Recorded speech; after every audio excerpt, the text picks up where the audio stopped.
เดียวที่ไม่เคยหาประโยชน์กับเรื่องแตงโมผมจะบอกให้คือใครแฟนเขาเบิร์ดแฟนแตงโม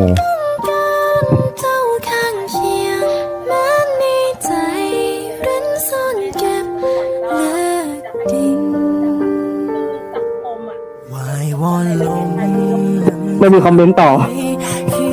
น อนกับน้องโมหมอนที่นอนหมอนข้างตุ๊กตาสิ่งที่เขาชอบที่เขาใช้ร่วมกันเนี่ยเขาขอไปจะอยู่ไม่มีที่บ้านไม่มีใครอยู่ค่ะ